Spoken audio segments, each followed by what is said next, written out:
Welcome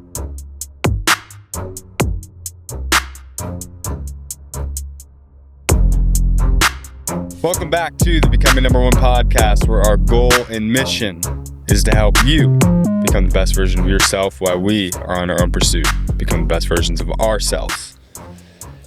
How we doing, Aidan?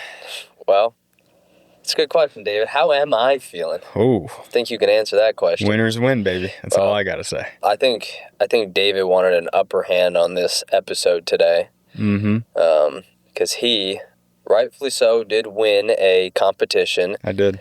But what would it be? My consequence? My loss? It's not a reward. It's not a reward. For me, it is. It was a punishment. For me, it's very satisfying for me. That's what I like to do, actually. I like to, I'll ask somebody, I'm like, how much would it cost for you to jump in that body of water? Right? I like seeing other people suffer. Yeah. What a vindictive but not like a, that sounds really bad, but not like you're going to die suffer. I'm going to rip all your nails and toenails out suffer. But just like, what are you willing to do? What's your price? I'm curious. You're a vindictive dude. Because everyone's got a price. Yeah, but this just sounds like yours is pretty low. It sounds like you're looking for bad stuff. Anyway, no, we had a competition. He likes to see me feeling unwell, I guess, because he wanted me to put a nicotine pouch in. I did. Now I have the nicotine tolerance of a toddler, and it makes me go nauseous very quickly. And he wanted to see that for some reason again today. So he made a wager.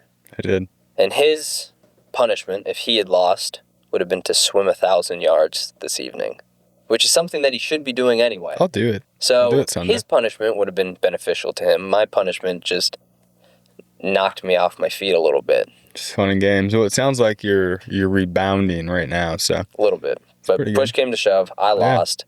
I had to put a pouch in my upper lip, and it made me feel nauseous. Yeah. So now I'm coming back around with some water. Yeah, absolutely. You know what I think we need to do, Aidan? I don't. I think we need to take a trip to Monaco. Why? And record a podcast there. Who is in Monaco that... Nobody. You just want to... I just want to go to Monaco. Interesting. Mm-hmm. Is there any reason to share for why that is? I mean, if you were offered a chance to go to Monaco, would you go to Monaco? Yes. There you go. Everyone wants to go to Monaco. They just don't know. Interesting. And I've never been there. I'm getting this itch to travel. Going a little travel spree. That's funny, because last night, let's see, I'll pull it up. David sends me a text. And it's really not a text. It is a series of one-word, maybe two-word messages. And he sent probably 20 of them. Why don't you read them off? Well, he says well, I'm not going to read what comes above. But he said, I'm getting this urge. And I said, to, ... And he says, own the world. Get a couple of houses in Europe. Porsche, Lambo, SF90, jet, yacht, takeover. Monaco, except I think he spelt it wrong. Greece. He definitely spelt this one wrong. You meant to say Milan. You spelt it MOLAN. F1, PJ. It was basically just a series of one-word things that I think he wants. So I think he's on a warpath. I am on a warpath. To take, to achieve. I absolutely am, and I'm capable of it, Aidan. To do things. You are capable of it. Here, okay. Now we're tying into what we're talking about today, which is you are capable. We've talked, I can't even remember the last couple of things we've talked about because it's kind of just become part of our daily lives to try to live and do these things that we talk about. But one of the biggest things is that we hold the belief that we can do anything we set our minds to. Absolutely. And I think that has become a foundational part of the way that we live our lives. It's why we're okay taking big risks. It's why we've achieved certain things that other people at our age haven't. And it's not because we're special, because we're not. It's because of this mindset that we hold. And there's other people our age who hold that same mindset that have achieved much bigger things. but the one thing in common is a mindset. Yeah, absolutely. Me and Aiden were having this conversation today about the future, businesses, stuff like that.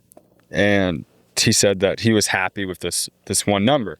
And I'm like, well, if you hit that number, why not go to this number? And it's really just a game of life that we are trying to play. Yeah. And I think everybody is in this game of life. And a lot of the times in that game, you are the one that is holding yourself back. And that's the issue that a lot of people run into because they don't have the mindset of, hey, I can do anything that I want. Because the people that have everything you want, they thought that they could get anything that they wanted. So then they went out and they did it. And the only thing that separates you from them, it's not the money, it's none of that stuff. The only thing is it's all mental. It's the only thing that's separating you from who you are right now to who you want to be and what you want to achieve. A lot of people blame it on the opportunities, the circumstances that you're born into, XYZ, right? You might look at somebody who's achieved all the things that you want and said, oh, they were blessed with opportunities that I would never get. Yeah. They were born into a family that set them up for success. And you know what? Some of those people, yeah, that is the case. But I guarantee you there are plenty of incredibly successful, wealthy, decorated people who have achieved everything that you want and more, who were actually born into situations far worse than yours. So it doesn't matter what the circumstances are. What matters is you really can do whatever the fuck you want. It comes down to a perspective. And you talked about life being a game. And it really can be seen as a video game, but it's a video game that you get one shot at. Yep. So the way I view it, and I was telling you this today, and we've talked about this plenty of times, is we really do get one life. Whether YOLO and all that shit sounds silly, you get one opportunity to make what you got right now count. And personally, I want to take everything that I can. I want to travel the world. I want to experience everything I can. I want to eat all sorts of food. I want to be accomplished. I want everything. Because if I'm going to die, I don't want any regrets at the end of it. I completely agree. There's this quote by Henry Ford. It's, whether you think you can or you think you can't, you're right. And I think if you just truly just sat on that and thought about it for a period of time, you'll start to realize everything that's happened in your life, it's because you thought you could do something or you didn't think you could do something. And it's probably the latter. So if you think you can or you think you can't, you're absolutely right. So I agree. I think that's very beneficial. Yeah. Well, and let's talk about the flip side. Because obviously we could talk about all day long, and we will talk more about it, how if you believe you can do something, you can. For some people it might take them a lot longer or a lot shorter than others. But the fact is you can. But then you have the people who don't think they can. And at the end of the day, it's a whole lot of... I really think two of the biggest things are you have limiting beliefs about what you can or can't do, but you might also have fear of the unknown. You might have fear of attempting to do some of these things and failing. Yeah. You might have fear of being embarrassed at that failure. Mm-hmm. Fear and ultimately limiting beliefs are what are holding you back from being able to achieve the things that you want. So how can we get around them? Well, let's just think about this for a second. If you think it's impossible, you're not going to be able to do it. Like, if you actually think something's impossible to do, if that is the case, you are not even going to try to do it. So, like, that's number one. You have to get rid of that. But getting rid of the limiting beliefs that you have, one, you have to reprogram your mind. And what you're currently putting in your mind is, I can't do it, or I'm not good enough, or this, that, and the third, society, Trump, right? So you got to get those thoughts out, and you have to be very conscious about it, and you have to basically force it. Tell yourself, I can do it. I am enough. I do the work. It's going to happen. It's going to take time. I can do it. I will do it. I'm able to do it. I'm worth it. It's going to take time. You tell yourself that over and over again, you're going to start to believe it. That's why, like, you look at pathological liars, right? Someone that lies so much and they tell the same lie over and over again, they start to believe that lie, right? Mm-hmm. They actually think that it happened. Yep. It's the same thing, but we're using it actually for a positive instead for of a yes. negative. Yeah. Yeah. You have to be a pathological liar to yourself sometimes. Tell yourself something over and over and over again until you actually believe it, because the belief is ultimately going to create the action, and then the action is going to produce a result. We had a whole episode, I think, on this. You become what you pretend to be. Yeah. And that's exactly the same thing. Pathological liar.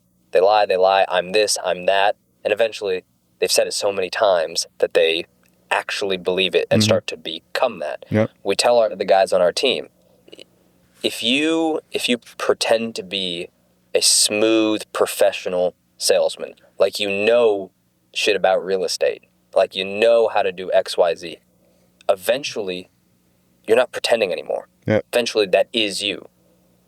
If you pretend to become likable, if you pretend to be a funny person, well, guess what? Eventually you will become that. Yep. Period. So you could use it for bad, but guess what? You can use it for good too. Yeah. And another thing, I feel like we talk about this so much, but I mean, is literally, we could delete this whole channel and leave them with this one thing. It's action. If you take action and you start to get small wins and you compound those over time, that is also going to start to develop a belief in your mind that you can actually do the thing, and it's going to get rid of the limiting beliefs. What that is building a stack of undeniable proof that you can do the things that you say that you want and that you can. Yep. Building an undeniable stack of proof that you do the things that you say you're going to do, because that leads to confidence. Confidence, it turns into the belief turns into the action produces the result. And it all reinforces one another. Yep. It's a cycle.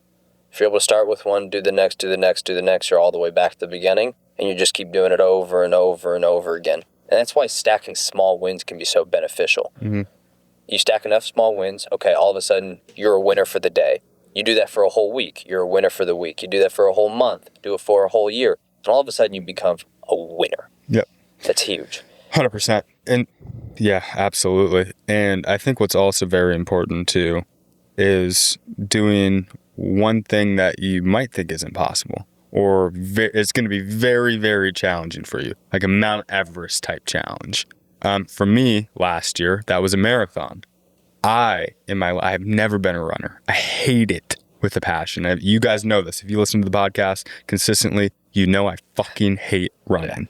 Okay? And I still do to this very day. And I will never love it. But going into the marathon, I had a whole bunch of knee issues. I would run maybe 5 miles on like the weekend. It didn't really do much after that. The longest I ran leading up to the marathon was a half marathon, 13 miles. And I was dead. Okay? Fast forward, I needed my knees to like have rest. I knew I was mentally strong enough to do it, but I also knew it was going to be very, very, very hard. One of the hardest things that I've ever done in my entire life, physically and mentally, because it's exhausting.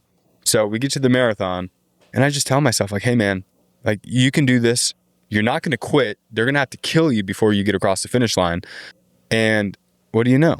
I did it. That impossible, that Mount Everest type of project or task or mission, challenge, I went out and I did it. And that, again, it just gave me the stack of undeniable proof that I can do whatever the fuck I say I'm going to do.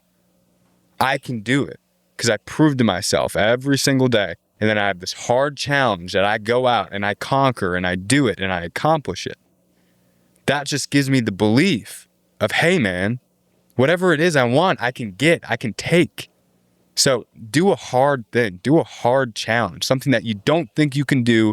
Put yourself in the situation, do it, and then you'll come out on the other side once you accomplish it, a better person with more grit, more confidence that you can do anything you want to do. That's perfect. And like you said, last year for us, that was the marathon. Yeah. This year, for you, it's a half Ironman. I've already checked that box. For me, it's a full. But we're thinking the same thing. It is a Mount Everest task, goal. For you, for this half Ironman, I know mentally you say, no matter what, I can do it.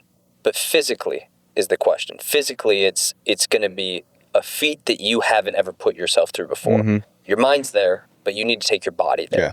But your mind's going to quit way before your body quits. Okay? And Yeah, and obviously if you get like cramps or something where you literally can't move. I remember I was like in high school one time, both of my legs cramped up. I literally couldn't walk. I had to get dragged off the court.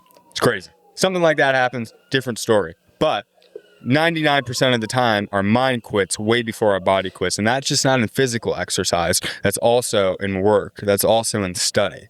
Well, let's talk about this, because I had that exact thing happen to me for my half Ironman. My body started to quit. About halfway through the event, both of my quads cramped. I was in the middle of the bike, and I had this big-ass hill, probably the biggest hill maybe the biggest hill I've ever seen. In perspective, it seemed like the biggest hill I've ever seen. Yeah. And I had to go up this bitch. And I saw people getting off of their bikes and walking up it. And I'm going maybe half a mile an hour. I literally had to swerve as I was biking up it. Otherwise, I would have fallen to the side, was how slow I was going. But I told myself, no matter how much pain you're in, I am not giving up. And it's not like my legs got better after that. I then had to run a half marathon, but I couldn't because my legs were in so much agony. I could toddler like jog for, maybe a minute at a time, and then I'd have to stop. But I told myself the same thing that you told yourself for the marathon. I am not stopping. You were right there. You can do this. And having actually completed that, it's euphoric in a sense. I was in so much pain, but at the same time, there was such a level of confidence and accomplishment from doing that I was instantly looking for the next summit to peak. But what that also did for you, because I noticed it transitioned, spiraled into other areas in your life, and it gave you confidence in other areas you might have not been 100% in. Yes. You started to walk with a what's the word I'm looking for? A swagger. Like a little strut. Maybe that's the word. I don't know. But anyways, you started to carry yourself a little bit differently because that gave you confidence that you did something so hard where it pushed you to your limit. It spiraled into other areas in your life, and it made you a better individual. And that's exactly what we're telling you guys to do. Go ahead. It doesn't have to be physical. I think you should push yourself to do an incredibly hard physical feat every year, but it can be anything that you don't think you're capable of. Yeah. It could be starting a business. It could be, I'm almost lost for things that are really hard, because for me, a lot of it is physical, but it could be anything that you don't think you're capable of doing. I do think it should be physical though, Aidan, because when people get tested physically, they give up, they quit, their mind breaks. And it's not easy, but it's way, way easier to sit in a room and focus on something, force yourself to focus on something, than go out and run a marathon. Yeah. When you're not fully equipped to. It's way easier to do that because you have pain physically. People give up during that time, which their mind, it's not getting sharper, it's not getting stronger. So if they can do something physically first, and it doesn't matter what shape you're in, it doesn't matter if you're 150 pounds overweight, you're underweight, you're in good shape. There's something physically that you can do that you might not want to do that's going to push you to your limits, and it's really going to test you. And then when you come out on the other side, it's just going to give you that confidence to do the sitting in the room for 12 hours, getting the work done, or whatever, starting the new business or the new project, the deadline's coming up, whatever it is. I think if you do physical first, then that's going to help you conquer the mind. Yep. And then it's going to transition into other areas. It will. And this isn't some new revelation that we've come up with in 2024, 2025. This is, people have been doing this literally all throughout time. Yeah. I saw this on a Instagram reel or something, but it's rooted in a Japanese culture. It's called the misogi. And once a year, usually at the beginning of the year, literally to set them up with confidence for the whole rest of the year, they did one incredibly challenging thing, which for them usually entailed taking a hike up into the mountains and standing under a freezing waterfall for as long as their body could physically take. And we both know, it's been you're doing it now actually again, but ice bathing. Yeah. It is more of a mental toughness builder than it is for any other physical benefit. It sharpens the mind. There's nothing to test your mental fortitude more than sitting or standing in freezing water when every inch and neuron of your body is telling you, get the hell out of this thing. Yeah. So you're right. I do think physical is important, but it can be anything. Yeah, I absolutely agree. So here's the thing, guys. Think about this. What you can take away from this episode. You are enough. You are capable. Put yourself through hard things. Challenge yourself physically. And you have to have the belief in yourself to know that you are worthy, that you are capable of succeeding in life and being enough and doing well and accomplishing your dreams.